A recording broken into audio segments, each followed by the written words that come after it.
luar itu. Nah, nanti saya akan informasikan ya, apa namanya, menjelang beberapa hari menjelang perkuliahan. Intinya seperti itu. Tidak ada materi di luar yang teman-teman pelajari, semua berkaitan tentang riset teman-teman. Oleh karena itu, perlu sekali memahami apa yang teman-teman tulis, seperti itu ya. Terus kemudian saya sudah memberikan teman-teman apa namanya, begitu kesempatan yang banyak ya teman-teman, apa namanya, membaca tulis. Saya tidak memberikan buku karena kalau teman-teman baca itu akan banyak sekali buku-buku yang bisa teman-teman apa namanya, gunakan ya, seperti itu ya. Eh, Sebentar ya.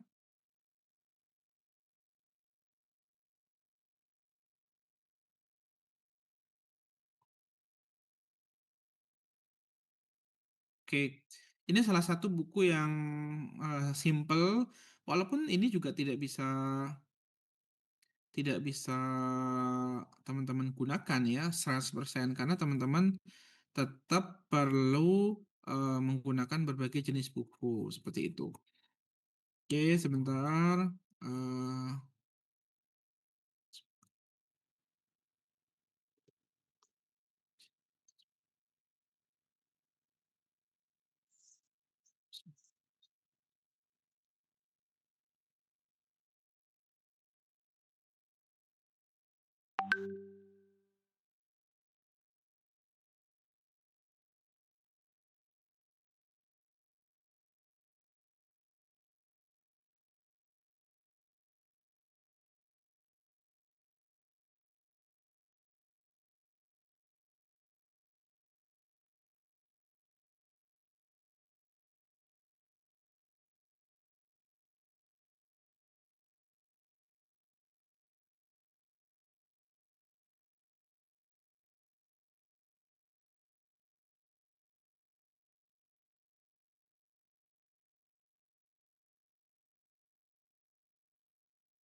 Oke, teman-teman bebas dan boleh ya menggunakan berbagai jenis buku. Ini saya akan ambil dari salah satu buku ajar yang cukup cukup banyak ya definisi pengertiannya. Teman-teman bisa lihat ya di slide. Saya berharap teman-teman sudah lengkap juga ya. Jadi gini, eh, dalam dalam metode penelitian, ada banyak metode yang teman-teman bisa gunakan. Teman-teman bisa mengkonfirm ucapan saya itu ketika membaca skripsi kakak tingkat, ya. Oke, tapi ini saya kasih clue ya, saya kasih clue. Metode apa sebenarnya Pak yang paling banyak digunakan untuk mahasiswa agribisnis? Oke, oke. Kalau ini mungkin nggak ada di slide, tapi ini materi ya. Kalau jumlah sampelnya itu di atas 100 biasanya, itu menurut Ari Kunto ya. Kalau sampelnya itu di atas 100 atau 200, dia pasti akan menggunakan sampel ya. Ingat, kalau sampelnya itu ya di atas 100 200 itu 300-an lah plus minus, itu teman-teman harus menggunakan sampling. Oke. Nah, sampling itu biasanya oke digunakan untuk metode penelitian survei. Oke. Nih, ini di sini ada penjelasannya teman-teman. Eksperimen apa Pak? Contoh misalkan di laboratorium. Itu nggak kita banget ya, teman-teman. Pengamatan misalkan tadi kemarin ada yang penelitian dampak penggunaan pupuk misalkan. Dampak penggunaan pupuk terhadap produktivitas. Nah, makanya ini kan lebih ke agroteknologi terhadap panjang daun misalkan, jumlah malai. Itu orang agroteknologi, teman-teman. Nah, contoh ini dari pendekatan riset yang biasa digunakan oleh orang agribisnis adalah orang sosial yang kita masuk dalam kelompok sains. Nah, itu catatannya ya. Orang yang penelitian yang paling banyak adalah, ini saya blok ya teman-teman, yang paling banyak ya, penelitian survei. Oke, apa itu penelitian survei?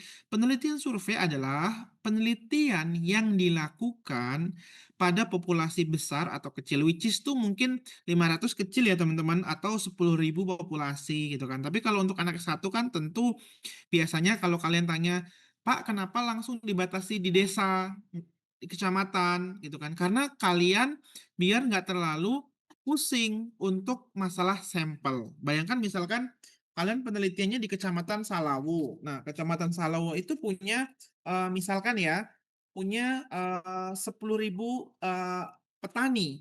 Bayangkan 10.000 atau lebih, mungkin 100.000 petani. Berarti teman-teman harus melakukan sampling sebanyak 10.000 tadi, di populasi tadi. Nah, menjadi berapa? Menjadi ya mahasiswa kuotnya berapa, oke? Jadi artinya eee, kalau kalian ingat, saya itu selalu selalu bilang, "Ini lokasinya di mana teman-teman?" Gitu kan. Itu, eee, sepenuhnya saya pengen teman-teman itu, tertolong. Tertolong biar apa?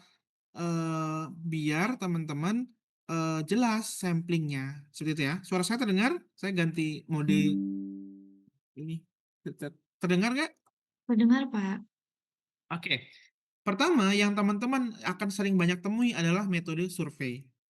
Ya, sekali lagi metode survei adalah metode penelitian ya teman-teman. Jadi metode yang umumnya dilakukan pada sejumlah populasi besar atau kecil, tetapi yang dianalisisnya bukan semuanya teman-teman. Ingat, bukan semuanya, tetapi sampel yang diambil dari populasi tersebut. Oke, penelitian ini bertujuan menemukan distribusi dan hubungan antar variabel sosiologis dan psikologis. Pak, kenapa itu bahasanya psikologis dan sosiologis? Kalau teman-teman ingat apa yang teman-teman baca di pertemuan sebelumnya kaitannya dengan meresum, teman-teman yang penelitiannya tentang penyuluhan, persepsi, kemudian yang menggunakan skala Likert, teman-teman, itu hampir semua penelitian terapan dari bidang ilmu sosiologi dan psikologis yang teman-teman coba angkakan ke dalam apa? Ke dalam sebuah scoring dalam penelitian kalian. Asalnya adalah ilmu-ilmu sosiologi dan juga psikologis. Oke.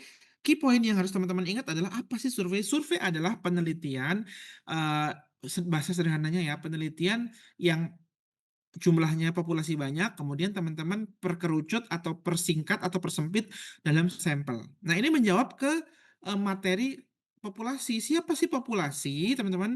Populasi adalah orang-orang atau halayak yang menjadi target penelitian kita.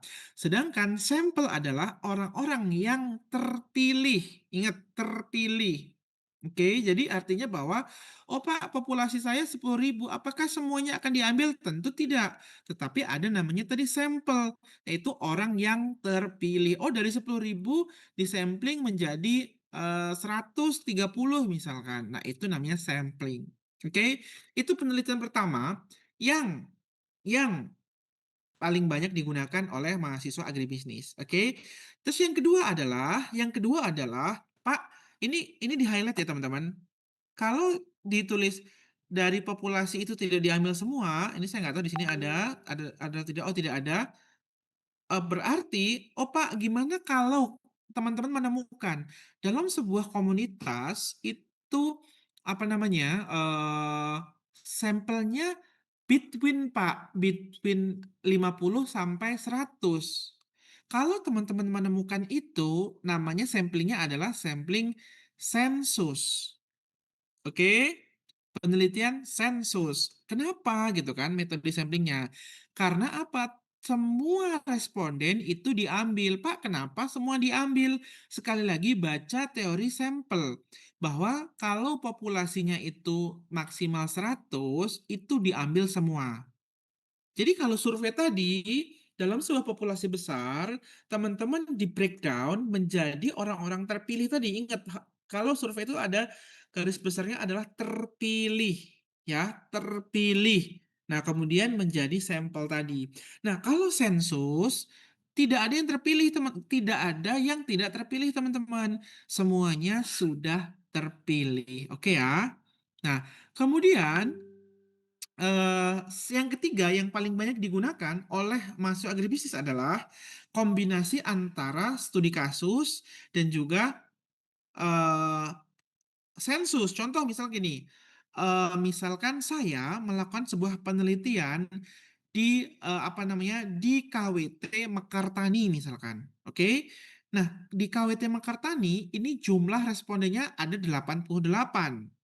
Nah, saya menggunakan metode studi kasus, oke, pendekatan studi kasus. Bahwa berarti pendekatan studi kasus adalah pendekatan yang fokus pada aspek, khusus yang ada di suatu organisasi, oke.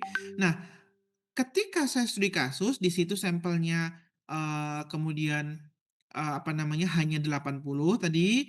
Nah, berarti metode yang digunakan adalah metode studi kasus yang dikombinasikan dengan sampel sensus. Oke, nah, kalau kalian tanya, nah ini akan ditanya kalau kalian apa namanya ya, memperhatikan hal-hal yang ditanya, akan ditanya gini, apa bedanya penelitian yang menggunakan sampel atau tidak sampel atau studi kasus? Nah, ini akan sering ditanya. Penelitian yang menggunakan, survei, berarti kan dia mikirnya gini, populasinya ada 10.000 teman-teman, yang diambil, eee, 100. Artinya bahwa 100 ini akan mewakili 10.000 yang tidak diambil, ya. Artinya dalam penelitian survei, itu hasil riset itu menjadi perwakilan dari 10.000 manusia, walaupun yang diambil hanya 100. Artinya penelitian ini bisa menjadi generalisasi atau mengambil kesimpulan umum terhadap 10.000 orang ini. Oke ya teman-teman. Jadi artinya bahwa, apa namanya ya, setiap penelitian itu punya karakteristik yang berbeda. Terus kemudian kalau studi kasus, oh saya penelitiannya cuma di satu kelompok dengan populasinya hanya 80 orang. Apakah temuan di kelompok tersebut bisa mewakili seluruh kelompok tani yang ada? Tentu tidak bisa, karena hanya spesifik pada kelompok tani yang ada di kelompok tani itu, oke. Nah, kalau teman-teman baca, tugasnya dibaca dengan benar, teman-teman akan dapat pola bahwa, "Pak, ini kenapa di layar banyak banget?" Karena gini, setiap bidang ilmu itu akan punya karakteristik yang berbeda. Makanya nggak semua buku itu bisa digunakan. Tetapi ini saya kasih shortcut ya, jalan tengah yang teman-teman, eee, nggak usah baca pun teman-teman pasti akan kepakai. Metode ya, pendekatan, beda lagi dengan pendekatan ya teman-teman. Pendekatan itu ada 3 pendekatan kurang lebih ya, 3. Satu pendekatan kualitatif, oke. 2 pendekatan kuantitatif, oke, yang ketiga adalah pendekatan mixed method, ya. Apa itu pendekatan kualitatif? Oke, secara bahasa sederhananya, teman-teman saya kan sudah baca, nanti baca lagi. Penelitian kualitatif adalah penelitian, kalau ini bahasa saya orang kualitatif ya, penelitian yang mengorganisasikan seperangkat kata-kata. Ingat, seperangkat kata-kata menjadi, apa namanya, variabel yang dikumpulkan dalam penelitian. Sedangkan kalau kuantitatif adalah penelitian yang berfokus pada angka-angka. Oke. Sebagai informasi, orang agribisnis itu rata-rata penelitiannya adalah kombinasi. Karena aslinya penelitiannya itu kata-kata, teman-teman. Contoh misalkan gini, Pak Abdul, saya mau tanya, Pak Abdul, kalau menggunakan, pupuk, pest organik, puas nggak? Sebenarnya kan puas itu tidak bisa diangkakan, itu subjektif dan kualitatif. Tetapi dalam agribisnis dicoba untuk dikuantitatifkan. Oke? Jadi artinya adalah, penelitian kita makanya kalian akan sering mendapatkan, apa namanya, pembahasan, "Oh, penelitian kakak tingkat menggunakan mixed method." Karena apa? Aslinya adalah penelitian-penelitian kualitatif yang, apa ya, yang dia sebenarnya kata-kata, tetapi kemudian diterjemahkan dalam sebuah terminologi angka. Makanya ada namanya skala Likert. Skala Likert adalah kemarin saya udah tanya ya, Ada berapa jenis data? Ada data ordinal, nominal, interval, ya kan? Rasio. Itu harus paham ya teman-teman. Jadi artinya materi pertama tentang penelitian, metode penelitian, banyak sekali metode penelitian seperti di sini ada action research, ada policy research yang biasa digunakan oleh mahasiswa agribisnis adalah riset yang berkaitan dengan survei, dengan sensus, studi kasus. Itu yang paling banyak digunakan ya, teman-teman. Jarang mahasiswa itu menggunakan metode-metode seperti misalkan evaluasi, penelitian apa namanya komparatif, enggak, biasanya deskriptif. Nah, apa itu deskriptif? Teman-teman bisa baca juga di dalam layar. Biasanya itu kan ada penelitian deskriptif kuantitatif, yaitu kalau deskriptifnya sendiri adalah penelitian yang dilakukan terhadap variabel mandiri tanpa adanya perbandingan atau hubungan. Dia fungsinya menjelaskan saja teman-teman, tidak menghubungkan atau membandingkan dengan variabel lain. Ya sudah, dia menjelaskan deskripsinya baik dari sifat individu, keadaan, gejala, ataupun kelompok lainnya. Nah, itu gambaran ya teman-teman untuk penelitian kualitas apa namanya gambaran metode penelitian. Nah, saya akan share, teman-teman bisa cek ya di Google Classroom ada pertanyaan ya, ada pertanyaan terkait eh, studi kasus ya. Ini studi kasusnya artikelnya. Silakan jangan lupa dicatat judulnya ya. Oke, sebentar ya.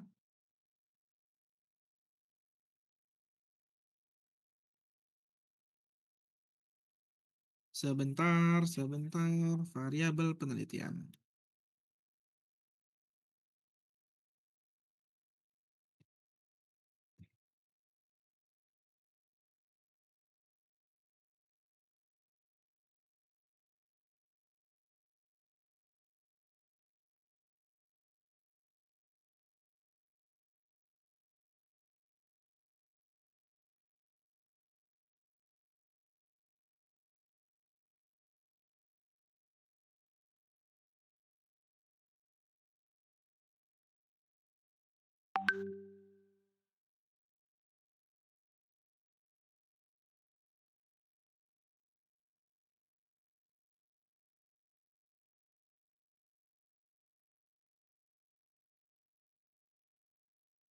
Oke, sebelum ke studi kasus, oke, saya akan oke. Karena tugasnya itu semua hampir statistik, tentu teman-teman sama ya kesamaannya. Oke, ini saya ulangi lagi. Apa itu variabel ya teman-teman? Nah, tapi tugasnya di dalam PPT itu bukan mencari menyusun apa variabel riset teman-teman, tetapi teman-teman diminta untuk apa itu variabel. Kan ada kalau di skripsi kakak tingkat ada namanya operasionalisasi dan juga ada definisi. Ya, ada definisi, pertama definisi, kemudian ada operasionalisasi variabel. Oke, apa itu variabel gitu kan? Jadi secara umum variabel yang banyak teman-teman ketahui adalah variabel dependent dan juga variabel independen atau variabel terikat dengan variabel bebas. Walaupun saya sering bahas ya teman-teman di kelas ada variabel lain seperti variabel intervening, ada variabel mediasi. Oke. Nah, ini saya blok teman-teman ya. Variabel dependent atau variabel terikat merupakan variabel yang menurut peneliti akan dipengaruhi ya teman-teman oleh variabel lain. Jadi intinya gini, variabel Y itu adalah variabel dependent karena dia terikat oleh variabel lain ya. Kemudian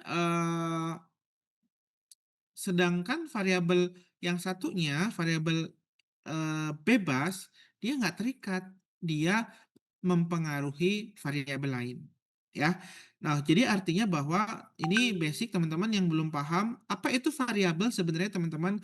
Variabel adalah eh, faktor atau objek yang teman-teman teliti tapi di luar objek manusianya ya atau bendanya. Nah, dia punya faktor-faktor yang teman-teman teliti seperti itu. Oke, ini contohnya adalah yang mungkin saya pernah bahas ya dengan teman-teman. Tapi saya kasih gambaran gimana cara menyusunnya. Nah, kalau PPT kemarin teman-teman, PPT tadi teman-teman adalah eee, menyusunnya adalah definisinya saja. Nah, ini praktikalnya. Nah, sebagai gambaran, minggu ini teman-teman akan menyusun, apa yang teman-teman kerjakan di PPT. Oke, sekali lagi, tugas mingguan yang harus teman-teman kerjakan adalah menyusun metode bab 3 yang meliputi yang teman-teman kerjakan di PPT. Berarti yang harus teman-teman kerjakan adalah meliputi ya pendekatan penelitiannya apa, kemudian jenis metode penelitiannya apa, berapa jumlah populasinya, berapa sampelnya, kemudian bagaimana definisi operasionalnya, dan juga operasionalisasi variabelnya. Nah, hari ini saya akan menjelaskan. Oke, ini contoh adalah penelitian kakak tingkat kalian ya, yang judulnya adalah faktor-faktor yang mempengaruhi ketahanan pangan rumah tangga petani di Kecamatan Panumbangan, Kabupaten Ciamis. Oke, silakan di-screenshot karena ini akan ditanyakan di absensi hari ini ya. Oke. Oke, saya akan langsung ke bab 3 ya teman-teman. Saya tidak akan langsung ke bab 1, 2 karena teman-teman sudah hatam. Saya anggap sudah hatam ya teman-teman menyusun bab 1 dan bab 2. Nah, kemarin kan teman-teman menyusun ini kan, menyusun penelitian terdahulu ya. Ingat formatnya seperti apa, Pak? Formatnya seperti punya kakak tingkat, yaitu ada nama, tahun judul, hasil, kesamaan, perbedaan. Oke. Nah, kemudian di bawah itu ada apa sih bedanya dengan penelitian orang? Ya, seperti itu. Nah, ini coba nanti teman-teman bisa lihat nih, oh, di situ si kakak itu menggunakan purposive sampling. Nah, sedangkan ada, proporsionalnya menggunakan random sampling. Nah, ini nanti teman-teman sudah harus menyusun dalam operasionalisasi proposal ya, teman-teman, di minggu depan. Nah, minggu ini kan masih teorinya. Oke, ini juga sudah disusun ya, teman-teman. Kerangka pemikiran, saya yakin karyanya juga sudah luar biasa, sudah bagus-bagus. Nah, terus kemudian kerangka pemikiran itu juga tidak disusun tiba-tiba gambar ya, teman-teman, tetapi ada pengantar yang, oke, mengantarkan bahwa, "Oh, ini bagaimana sih kerangka pikirnya." Nah, ya, ini tugas minggu lalu ya, teman-teman. Oke, sekarang lanjut ke, bab 3 yang harus teman-teman pahami. Dalam bab 3 susunannya adalah ada tempat dan metode penelitian. Nah, ini boleh banget di-copy paste, ya. Boleh banget di-copy paste punya kakak tingkat. Ya, teman-teman, karena relatif sama dan teman-teman bisa rubah sesuai dengan lokasinya, termasuk lokasi desa, lokasi kecamatan, lokasi provinsi, ya. Waktunya juga, mungkin teman-teman nggak mungkin 2025 ya, mungkin 2026 dari bulan Februari sampai Maret. Oke, sedangkan objeknya siapa? Objeknya misalkan kelompok tani, kemudian pedagang, dan lain sebagainya. Ya, ini, teman-teman sudah harus familiar. Terus kemudian ada waktu penelitian, namanya juga tempat dan waktu. Nah nah, teman-teman ini bukan pajangan ya, yang ada tulisan, purposif, teman-teman. Ini menandakan bahwa purposif itu disengaja. Dengan pertimbangan apa? Dengan pertimbangan, bahwa daerah tersebut sebagai sentra pangan misalkan. Jadi artinya bahwa kan, sengaja itu bukan, "Oh, memilih dengan sengaja karena rumahnya dekat dengan rumah saya." Nggak boleh seperti itu, teman-teman. Jadi ada variabel tadi, saya bebaskan teman-teman memilih lokasi manapun, tetapi harus bertanggung jawab secara purposif-nya, seperti itu. Nah, kemudian ini yang saya tadi highlight ya, metode penelitian. Metode penelitian, teman-teman sudah harus langsung memilih dari banyak bacaan, kemudian yang disesuaikan dengan riset teman-teman, teman-teman sudah harus menentukan ya, sudah harus menentukan metode apa yang teman-teman gunakan di dalam proposal itu. Oke, kalau populasinya banyak, ya ini kalau kalian tadi menyimak penjelasan saya, "Pak, kenapa dia pakai metode survei?" Berarti kalian harus ada gambaran langsung. Oh, kalau metode survei itu berarti populasinya banyak, tetapi tidak diambil semua. Ada namanya sampel terpilih, ya. Makanya ada namanya sampling. Nah, dia pasti menggunakan survei. Nggak mungkin kalau menggunakan survei, oh semuanya diambil, tidak mungkin teman-teman.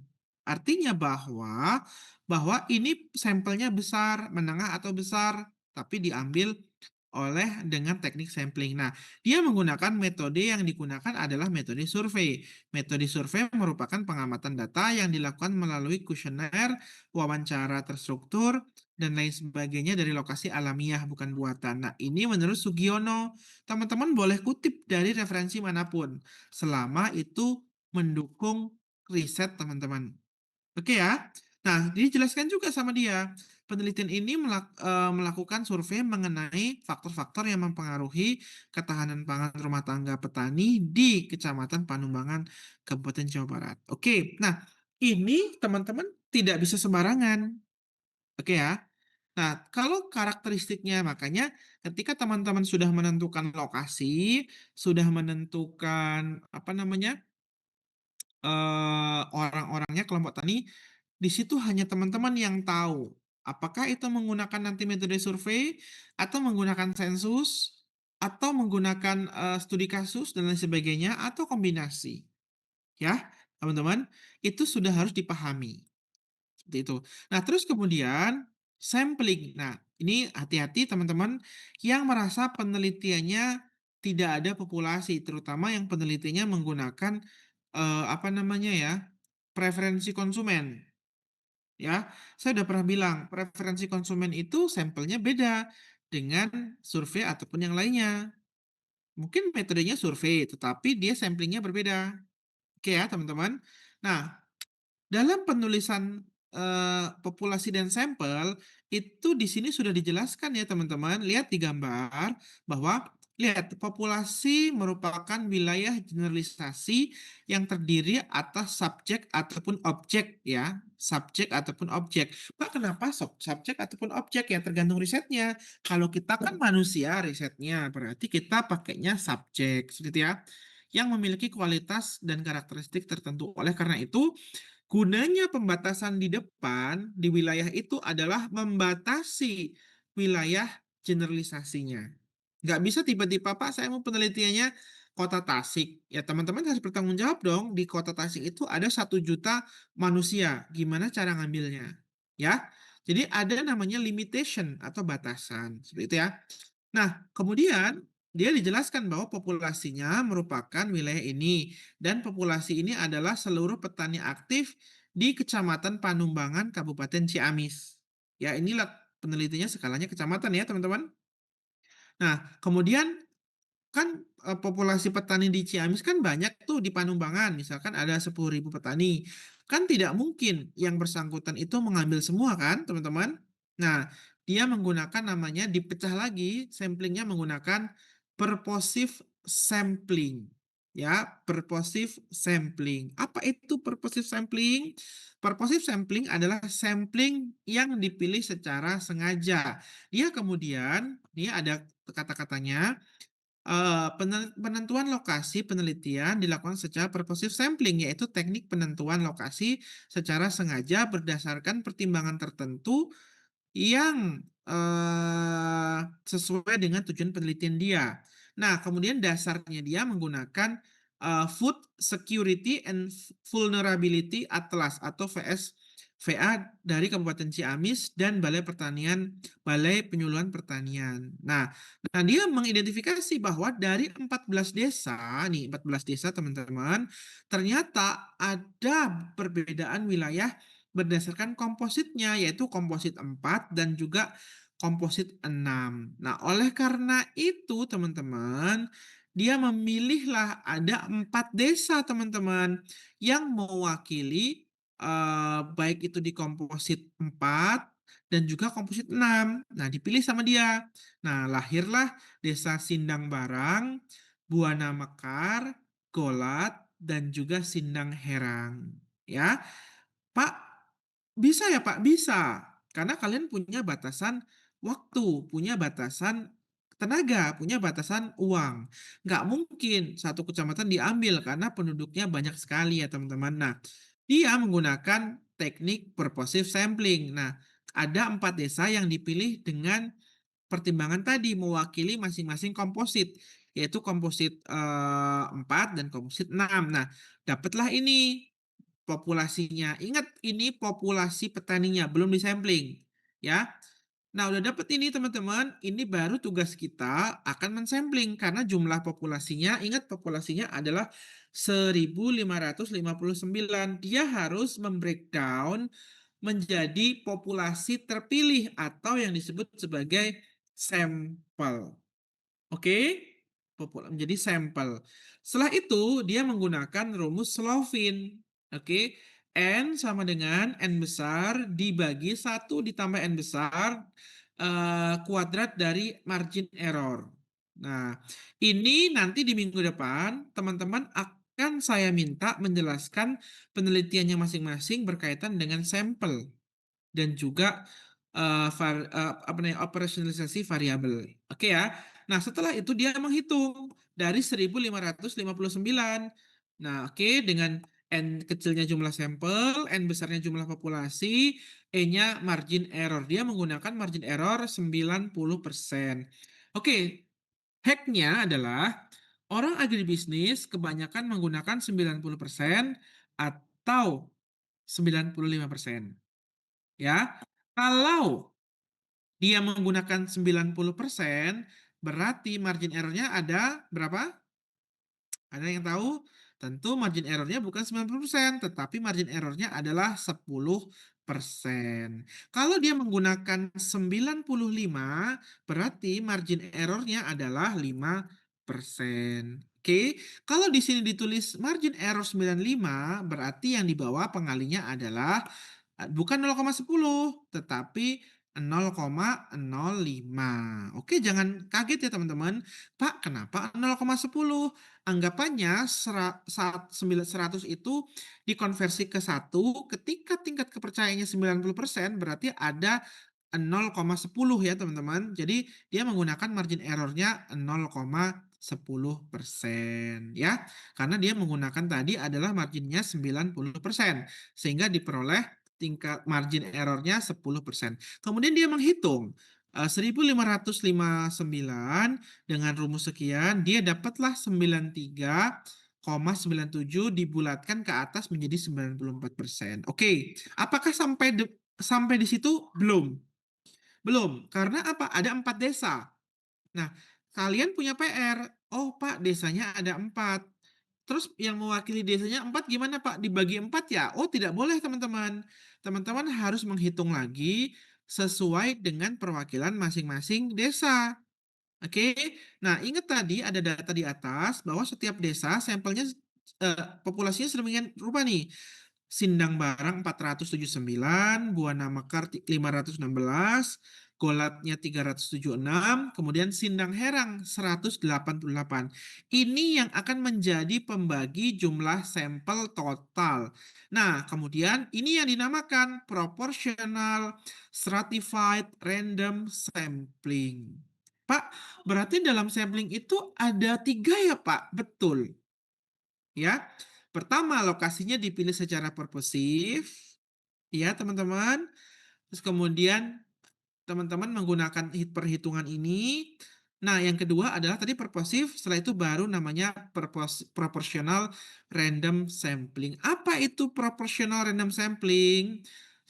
Proportional stratified random sampling artinya adalah sampel acak dengan kelas yang proporsional. Artinya gini, jumlah sampelnya ini adalah sampel acak, ingat, random, yang diambil secara proporsional atau sesuai dengan jumlah dari populasi setiap desa. Nah, kemudian dihitung oleh dia di Sindang Mekar dengan rumus ya. Rumusnya ini ya teman-teman harus hafal ya teman-teman, terutama nanti yang menggunakan metode survei.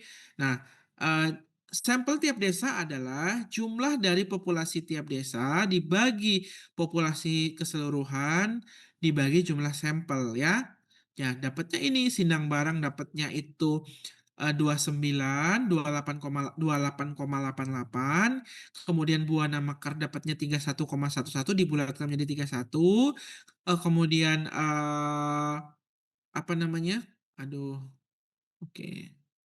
Golat dapat 22,67 dari jadi 23, kemudian Sindang Herang dapat 11,3 menjadi 11 di bulatan. Sehingga dapatlah sampel akhir ini yang akan diambil teman-teman. Jadi ada setidaknya 3 tahapan. Ketika saya pernah bilang di kelas teman-teman, pastikan sudah dapat ya populasi setiap desa dan kecamatan itu yang akan menjadi bahan pengerjaan di minggu ini.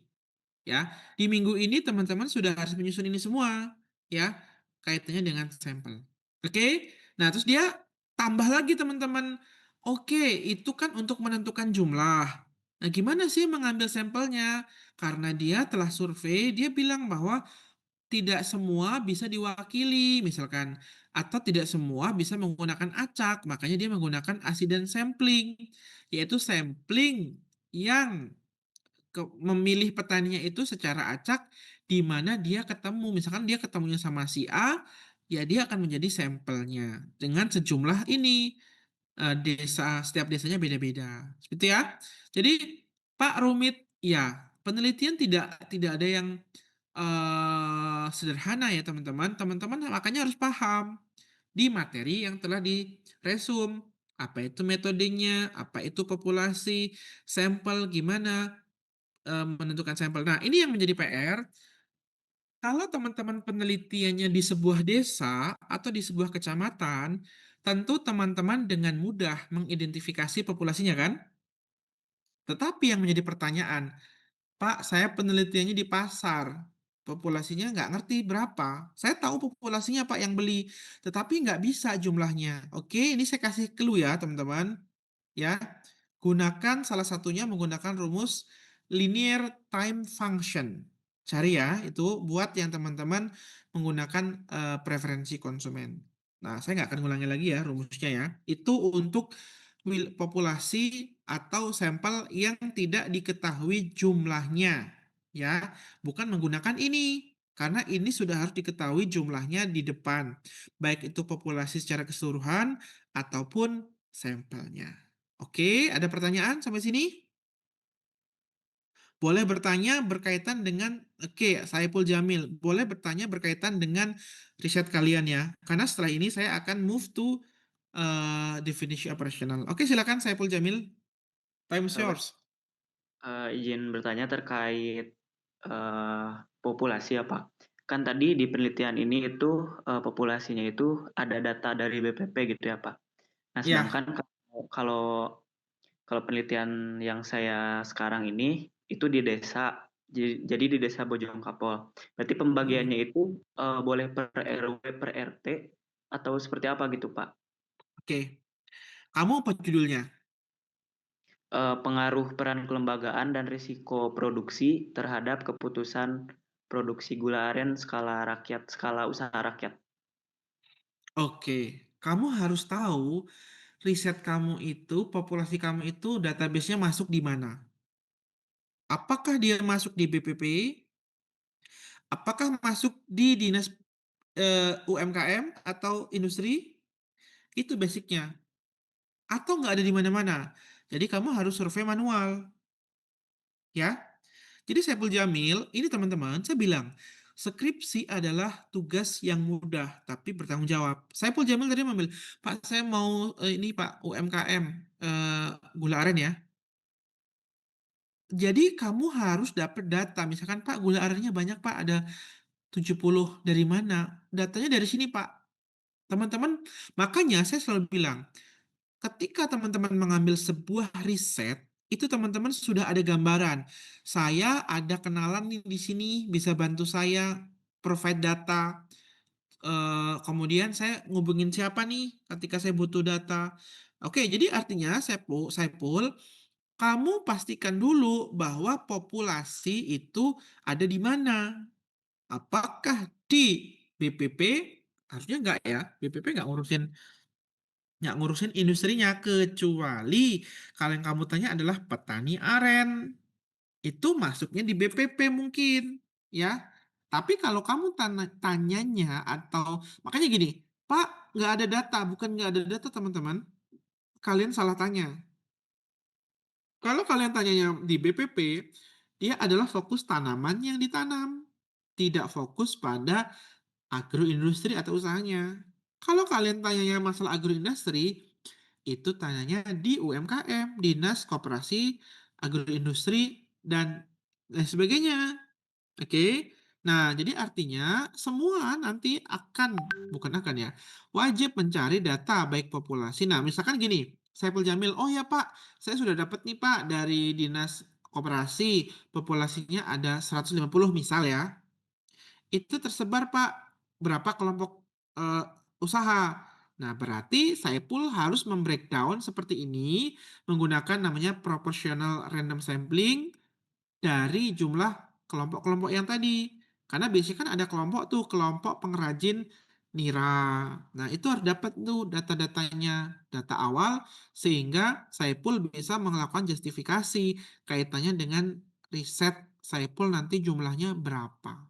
Tapi misalkan Saiful ngumpulin data, Pak, ininya cuma ada 41, berarti kan Saiful sudah tahu karena dia di bawah 100, di atas 30, Pak di bawah 30, gagal risetnya. Yang statistik ya, nggak bisa lanjut.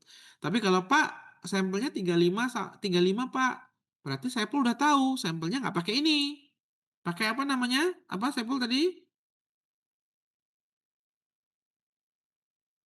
Ayo, pakai apa? Metode apa namanya? Linear time function, Pak? Itu bukan? Salah, pakai sensus. Jadi nggak pakai samplingnya adalah seluruh populasi diambil. Nah, ini kan saya masih anget teman-teman. Kalau populasinya itu di bawah 100, itu diambil semua menggunakan, metodenya misalkan survei atau metode apa. Studi kasus, tetapi untuk populasi dan sampel dia menggunakan sensus, tetapi diambil semua, seluruh populasi. Karena apa? Menurut sekian, menurut siapa misalkan, menurut Ari Kunto ketika populasi di bawah 100 di antara 30 sampai 100 itu diambil semua, sehingga dinamakan sensus atau semua diambil. Oke, paham Pak, ya? dan contohnya Gimana kalau sih? kalau data jumlah pengrajin aren itu contohnya nggak ada di BPP ataupun datanya itu udah lama gak diperbarui gitu Pak, contohnya di dinasnya itu. Apakah itu Ah. eh, harus penelitian secara mandiri gitu Pak? Iya, kamu misalkan, oh datanya ada, misalkan 3 tahun terakhir, kamu dapat tuh datanya, "Iya Pak, nanti saya coba confirm ya Pak di lapangan." Kamu ke lapangan, ke desa misalkan, "Pak, saya dapat data nih, dari data 3 tahun yang lalu Pak, ini masih aktif nggak ya Pak?" "Oh nggak aktif." "Oh ini aktif." "Ah, ini ada nggak Pak yang belum masuk?" "Oh ada nih yang belum masuk." Nah, itu effortnya penelitian tuh itu, nggak tiba-tiba nerima data, kemudian langsung dianalisis, nggak semuanya itu punya kesempatan dapat data yang bagus, ya. Ada yang memang datanya nggak bagus, sehingga teman-teman harus effort untuk mengambil data, itu. Seperti itu, Iya, Saiful. Ada cukup. pertanyaan lagi? Bagus ya pertanyaannya, which is pertanyaan tuh bagus ya teman-teman, at least teman-teman tahu bingungnya di mana sehingga, next week sudah tidak bingung lagi untuk, melakukan, pengambilan data. Any question mungkin yang lain? Ada? Sangat paham? Oke, saya Bapak yakin banyak izin yang bertanya, boleh, Adelia silakan. ini Pak, kan saya, buat respondennya itu petani ya Pak, yang ada di Ciganjeng. Nah, tapi saya itu Ciganjeng apa? belum di Ciganjeng desa nama apa? Oke. desa. Nah, tapi, Mhm. saya itu belum tahu, jumlah populasi petani di desa Ciganjeng itu berapa. Nah, kemarin-kemarin teh sempet nyari datanya di Simluhtan yang di Google itu, Pak, yang di website. Nah, kalau di situ teh kayak jumlahnya tuh, kan ada namanya ketua gapoktannya atau ketua kelompok taninya aja, terus ada, nama desa, nama kecamatan, kayak gitu. Nah, saya teh nyari yang di desa Ciganjeng itu ada beberapa gitu, Pak, Gapoktan, cuman yang ada namanya itu cuman nama ketua, terus jumlah anggota. Nah, dari Gapoktan Oke itu jumlahnya ada yang 40, ada yang 11, ada yang 30. oke Nah, jadi saya itu masih belum tahu gitu, Pak, untuk, jumlah populasi keseluruhan petani yang ada di Desa Ciganjeng. Nah, jadi oke. itu gimana ya, Pak? Oke, pertama, Teman-teman, kalau datanya berkaitan dengan petani, teman-teman harus dapat dari BPP atau Simluh, itu udah benar. Pak, datanya salah, ya udah bukan salah kalian. Itu poinnya adalah eee, kalian mendapatkan data dari sumber yang valid, which is nggak tahu entah valid atau enggak, itu nanti ya, tapi yang jelas datanya data dari sumber resmi, that's the point. Yang kedua adalah tadi Adelia tanya, "Pak, saya tanya ada poktannya, kemudian ada anggotanya, tapi nggak ada nama-namanya," gitu kan. Itulah tugasnya Adelia, which is kalau beneran penelitian ya, kalau beneran penelitian, Adelia harus punya entry by name. "Pak, populasinya tadi 1.500. Ini mahasiswa saya harus punya entry by name, nama-nama 1.500 orang." Kalau Adelia tanya, "Pak, dapatnya dari mana?" Penyuluh punya, Adel. Ya, jadi kalau kamu tanya, ini berkaitan dengan pertanyaan ya, bukan nyuruh ya. Artinya gini, kalau kamu risetnya itu nanti kamu harus ngumpulin data, oh satu desa Ciganjeng ya misalkan, itu kamu nanti urutin, Ciganjeng itu punya berapa gapoktan, punya poktan, kamu jumlah, set, gitu kan. Kamu jumlah set, jumlahnya berapa, sama kayak tadi, asumsinya, ini Ciganjeng ya, nanti ini populasi ya teman-teman, dijumlah habis itu Adelia nanti breakdown lagi ke dalam proportional random sampling. Nah, setiap kelompok karena kalau penelitian tentang usaha tani, itu biasanya menggunakan skala kelompoknya, tidak menggunakan skala desa. Nih, ini kan desa ya teman-teman. Kalau teman-teman penelitiannya tentang petani, biasanya dia akan menggunakan skalanya, oh proporsionalnya berdasarkan kelompok tani. Berdasarkan jumlah kelompok tani. Oke, apalagi Pak? Oh berarti banyak ya Pak? Oh ya banyak, makanya di-breakdown. Pak saya mau lebih fokus Pak, di situ ada 5 jenis kelompok 4 jenis Pak. Ada kelompok tani pemula, madya, mandiri. Oh saya pakai perwakilan bisa nggak Pak? Bisa. Masing-masing ada berapa? Misalkan, oh saya mau masing-masing menggunakan, ini Pak, 2 kelompok perwakilan. Yang mandiri 2 kelompok, yang madya 2 kelompok, yang lanjut 2 kelompok. Nah itu populasinya nanti Adel. Jadi ada banyak cara sebenarnya membreakdown dari banyak itu ke dalam sampel yang proporsional untuk kita. Sesuai dengan kebutuhan kita, sesuai dengan kemampuan kita, sesuai dengan kapasitas kita sebagai mahasiswa. Nah, oleh karena itu sebenarnya, teman-teman harus paham detail bahwa berapa populasinya, berapa kelompoknya, berapa populasi per kelompok, gimana ngitungnya itu harus paham. Itu akan nanti ditanya, pasti akan ditanya dalam sebuah penelitian. Gitu ya Adel. Jadi Adel kalau nanti beneran penelitian itu, Adel harus nyari nama-namanya. Harus. Nggak bisa nggak ya Pak? Nggak bisa. Kan random, nanti diacak seperti itu. Oke, cukup ya Adel? Ada cukup? Paham Adel? Oh iya, berarti Pak kalau misalkan untuk sekarang mah boleh gitu, nyari datanya yang dari Simluhtan itu, dari per Gapoktannya, anggota misal Gapoktan 1 anggota 40, Gapoktan 2 40. Jadi nanti semuanya dijumlah gitu Pak buat, jumlah populasinya. Boleh, ya. Baik, makasih Pak. Oke, ada pertanyaan lagi? Satu lagi mungkin? Oke, Saya pertanyaan Pak, Tanti saya ya. Silahkan Tanti. izin bertanya Pak. Kan saya itu ngambil populasinya di konsumen di pasar. Nah, jumlahnya itu pasti tidak pasti. Tapi tadi kata Bapak itu menggunakan linear time function. Nah, Ya. untuk menentukan jumlah sampelnya itu menggunakan cara yang seperti contoh tadi atau juga bagaimana Pak? Loh, saya kan tadi udah bilang, kalau populasinya tidak diketahui, nggak bisa nih menggunakan yang saya jelaskan. Menggunakan rumusnya tadi itu. Nah, berarti Tanti belum belajar. Bagaimana sih operasionalisasi dari linear time function.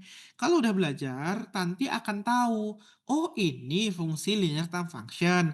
Bagaimana mengkonversi sebuah rumus, sebuah kondisi yang tanpa populasi, kita bisa tahu minimal yang diambil berapa. Saya bukan nggak mau jelasin ya, nanti tahu kalau Tanti sudah mengutak-ngatik linear time function-nya. Ya, nanti di linear time function itu ada target berapa hari penelitian, berapa jam penelitian, berapa menit, itu akan keluar angka. Ya, jadi Tanti akan mengira-ngira bahwa berapa sih berapa sampel yang dibutuhkan untuk risetnya Tantri. Seperti itu ya. Oke, Pak, Ya, berarti rumusnya belajar beda dulu ya, itu Pak? rumusnya. Rumusnya beda, apa tadi saya udah sebut, bukan ini. Ini untuk yang populasinya diketahui, seperti itu. Oke, siap, Oke, Pak. Makasih, Pak. ada mungkin satu lagi kalau ada yang mau tanya? Paham banget ya. Alhamdulillah, mudah-mudahan besok di tugas besok semuanya benar. Oke, kita akan lanjut ke salah satu bagian yang paling penting dalam sebuah penelitian. Gak kerasa ya, udah mau jam 5, tapi ini penting. Adalah variabel, teman-teman. Oke, ini bisa dibaca ya nanti jenis, teknik, eee, umumnya orang agribisnis lah ya teman-teman, data primer yaitu data yang diperoleh langsung dari responden, melalui apa, melalui observasi, ngelihat, foto, dokumentasi, wawancara, itu data primer teman-teman. Data sekunder apa Pak? Data sekunder adalah data yang diperoleh tidak langsung atau datanya sudah siap, bukan teman-teman yang ngolah.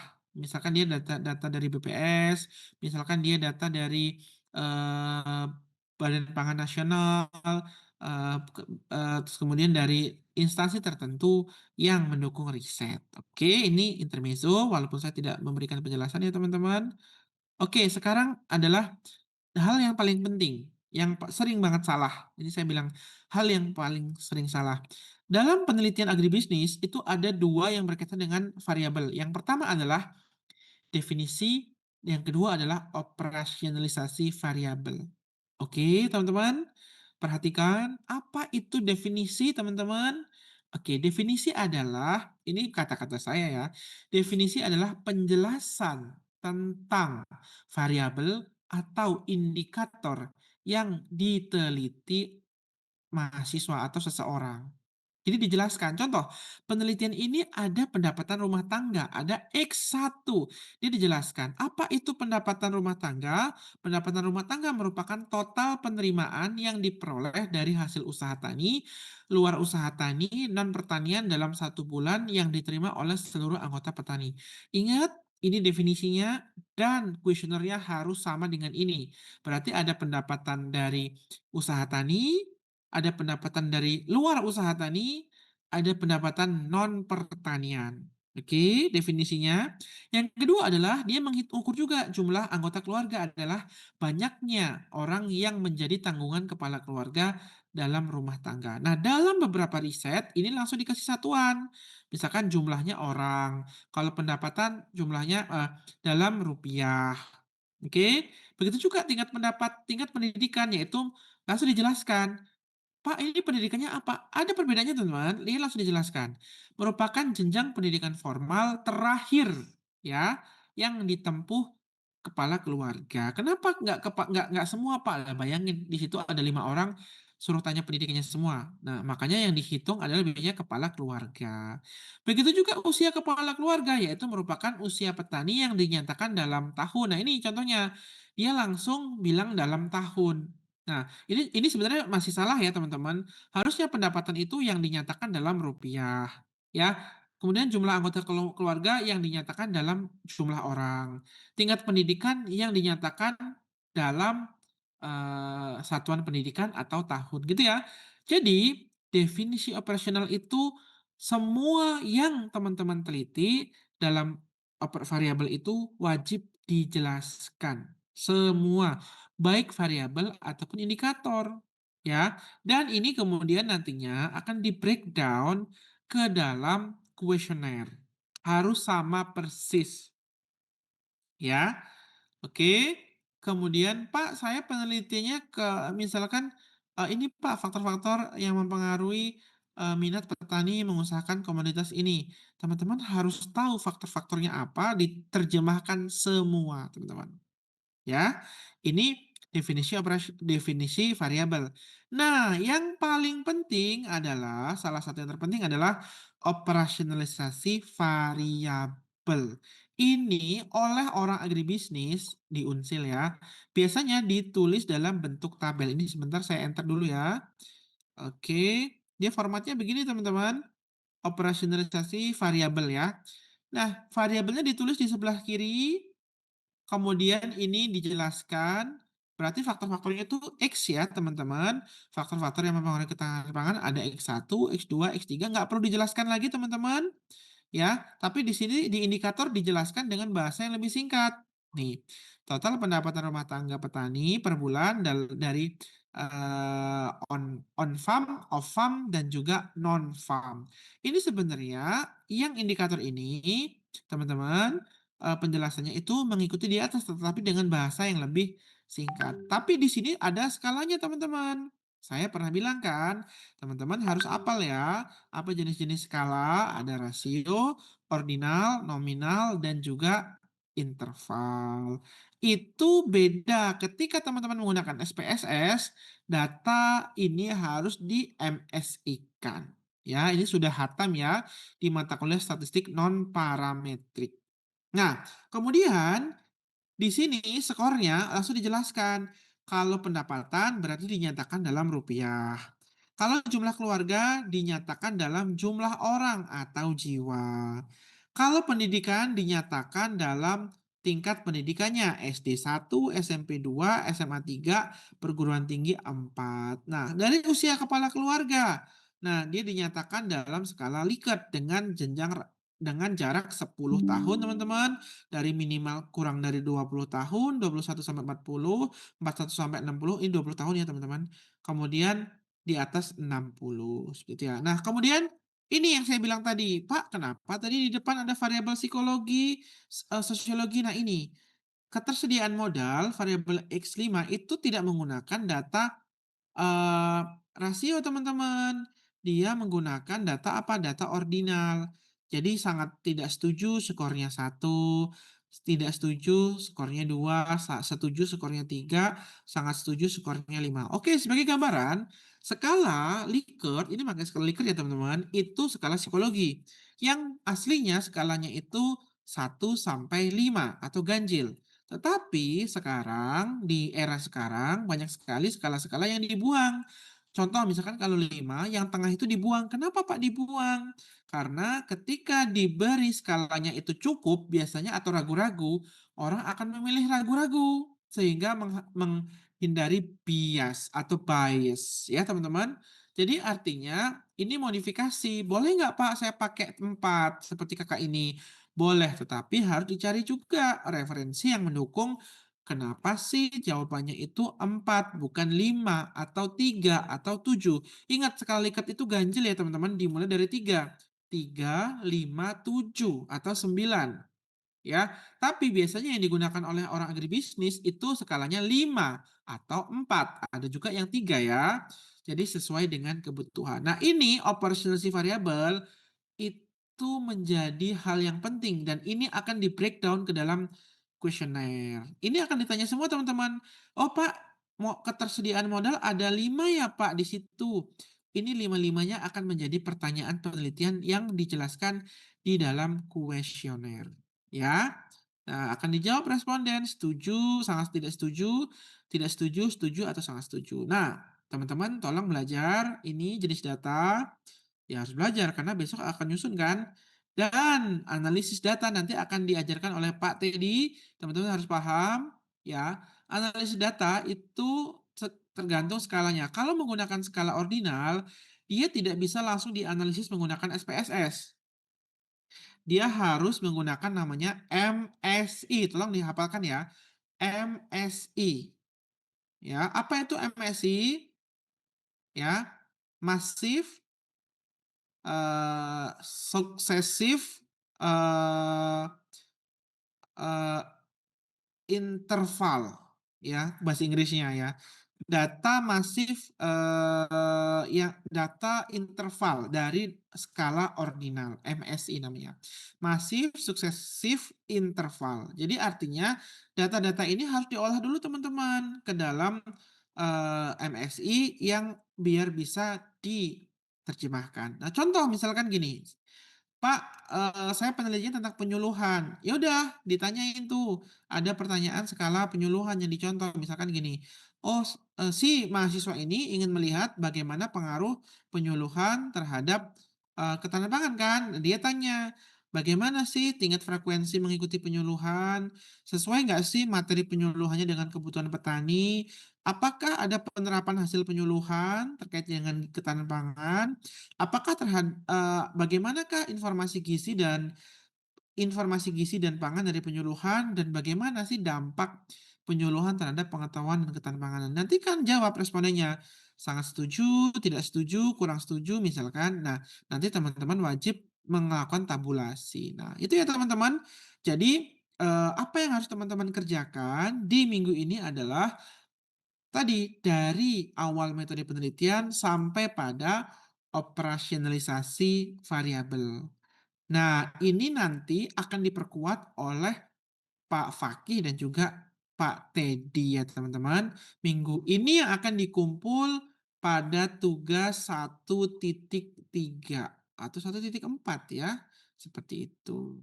Berarti apa yang dikerjakan? Teman-teman merancang bab 3 metode penelitian yang dari awal tadi waktu dan lokasi penelitian sampai operasionalisasi variabel sesuai dengan riset dan judul yang telah teman-teman ambil. Oke, jamnya sudah menunjukkan jam 5 kurang. Ada pertanyaan, teman-teman? Oke, oke, tugasnya adalah, ingat ya, tugasnya adalah melanjutkan tugas yang kemarin, tugas proposal, tapi sampai pada tahapan operasionalisasi variabel seperti yang telah teman-teman kerjakan di minggu kemarin. Ini saya lihat ada yang nyangkut kerjaan lain nih. Ada pertanyaan? Yang nggak paham? Boleh ya. Sebelum saya tutup. Paham semua ya? Alhamdulillah. Besok saya tes lah sebelum kuliah ya. Apa yang sudah dikerjakan, apa yang sudah paham. Oke, jangan lupa mengambil screenshot kehadiran, kemudian diunggah di dalam Classroom. Waktunya udah bentar lagi habis ya. Saya udah, jangan sampai, Pak, saya nggak bisa unggah, waktunya sudah habis. Sekali lagi saya tawarkan, ada pertanyaan buat teman-teman? Oke, kalau memang tidak ada, minggu depan kita akan kuliah seperti biasa, itu kuliah terakhir saya. Nanti kalau ada informasi lain di luar jadwal atau apapun, saya akan informasikan ya di kelas di grup WA gitu kan. Dan sekali lagi saya mengucapkan terima kasih atas kehadirannya. Eh, ini ada yang tanya. Ini oke, kamu kenapa ini menulis di situ Dava ya? Oke, jadi silakan melanjutkan proposalnya yang kemarin sampai pada tahapan operasionalisasi variabel. Kalau ada pertanyaan, silakan ditanyakan di grup berkaitan dengan kuliah. Oke, nggak ada pertanyaan ya? Sudah jam 5, 1,5 jam lagi buka. Saya sekali lagi mengucapkan terima kasih. Selamat menjalankan ibadah puasa. Eh,